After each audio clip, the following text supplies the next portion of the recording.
The Summer of the Beautiful White Horse, Part 2.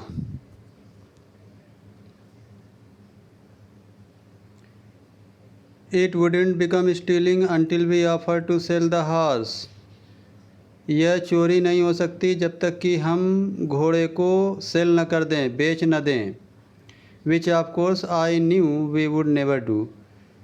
जिसे हम जानते थे कि हम ये काम कभी नहीं करेंगे. Let me put on some clothes, I said. मुझे कुछ कपड़े पहनने दो, मैंने कहा. All right, he said, but hurry. ठीक है, मुराद ने कहा, लेकिन जल्दी करना. I leaped into my clothes. मैंने उछलकर अपने कपड़े पहने. I jumped down to the yard from the window. मैं खिड़की से आंगन में कूद गया and leaped up onto the horse behind my cousin मुराद. और उछल करके मैं घोड़े पर बैठ गया, अपने चचेरे भाई मुराद के पीछे बैठ गया. That year we lived at the edge of town on Walnut Avenue. उस वर्ष हम लोग कस्बे के किनारे वालनट एवेन्यू में रहते थे. Behind our houses was the country. हमारे घर के पीछे गांव था. Vineyard, orchard, irrigation ditches and country roads. वहाँ पर अंगूर के खेत थे, बागान थे और सिंचाई की खाइयाँ थीं और गांव की सड़कें थीं. In less than 3 minutes we were on Olive Avenue. 3 minute से कम समय में ही हम लोग ऑलिव एवेन्यू पहुंच गए. And then the horse began to trot. और तब घोड़ा सरपट दौड़ने लगा. The air was new and lovely to breathe. हवा नई थी और सांस लेने में प्यारी थी. The feel of the horse running was wonderful. घोड़े के दौड़ने की जो फीलिंग थी शानदार थी. My cousin Murad, who was considered one of the craziest member of our family, began to sing. मेरा चचेरा भाई मुराद, जो कि परिवार में सबसे सनकी पागल मेंबर समझा जाता था, गाना गाने लगा. I mean he began to roar. मेरा मतलब है वह ज़ोर ज़ोर से चिल्लाने लगा. Every family has a crazy streak in it somewhere. कहीं न कहीं हर फैमिली में, हर परिवार में सनकी या पागल नस्ल के लोग होते हैं. And my cousin Murad was considered the natural descendant of the crazy streak in our tribe. और हमारा चचेरा भाई मुराद भी हमारे कबीले में सनकी या पागल गुण विरासत में पाया था. Before him was our uncle Khusro.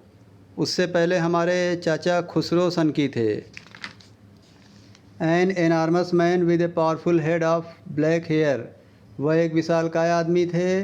उनका शक्तिशाली बड़ा चेहरा था, काले काले बाल थे. And the largest mustache in the San Joaquin Valley. और वो सैन जैक्विन वैली में सबसे बड़ी विशालकाय मूँछों वाले आदमी थे. A man so furious in temper, so irritable, so impatient that he stopped anyone from talking by roaring. It is no harm, pay no attention to it. फिर कह रहे हैं, वह बहुत ही गुस्से वाले स्वभाव के आदमी थे, बहुत ही झुंझलाने वाले स्वभाव के आदमी थे. इतने अधीर आदमी थे कि वो किसी को भी बात करते हुए दहाड़ कर रोक देते थे और कहते थे, इसमें कोई हानि नहीं है, इस बात पर ध्यान मत दो. That was all, no matter what anybody happened to be talking about.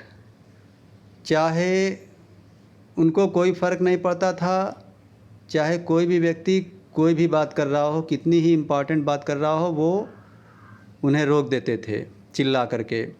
Once it was his own son, Eric, running 8 blocks to the barber shop.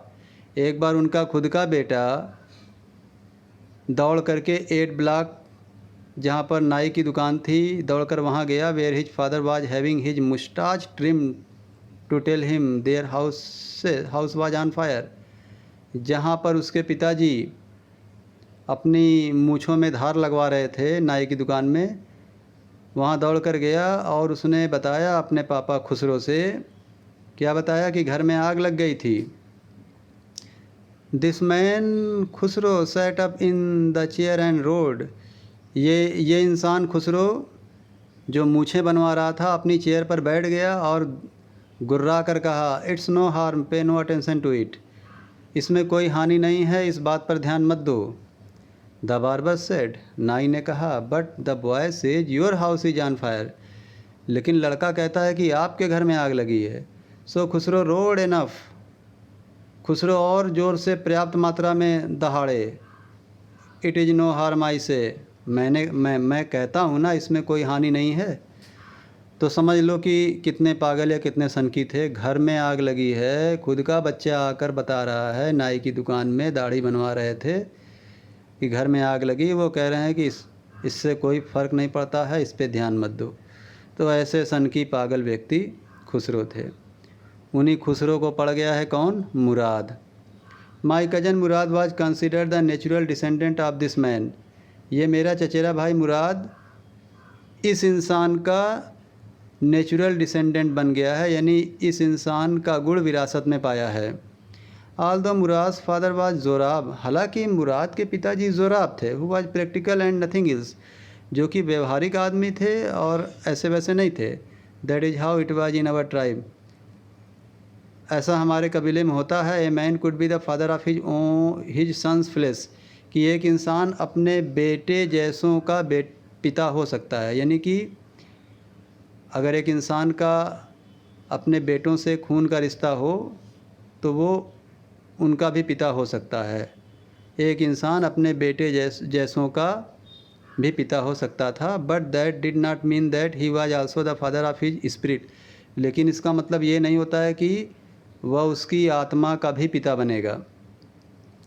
The distribution of the various kinds of spirit of our tribe, कह रहे हैं हमारे कबीले में भिन्न भिन्न प्रकार की भावनाओं का वितरण had been from the beginning capricious and vagrant, हमारे कबीले में भिन्न भिन्न प्रकार की भावनाओं का जो वितरण होता था वो सनकीपन और स्वेच्छा से होता था। We rode and my cousin Murad sang, हम लोग घोड़े पर बैठ गए और हम लोग घुड़सवारी किए और मेरा जो चचेरा भाई है मुराद गाना गाता था। For all anybody knew we were still in the old country, क्योंकि सब लोग जानते थे कि हम लोग पुराने गांव में थे। At least according to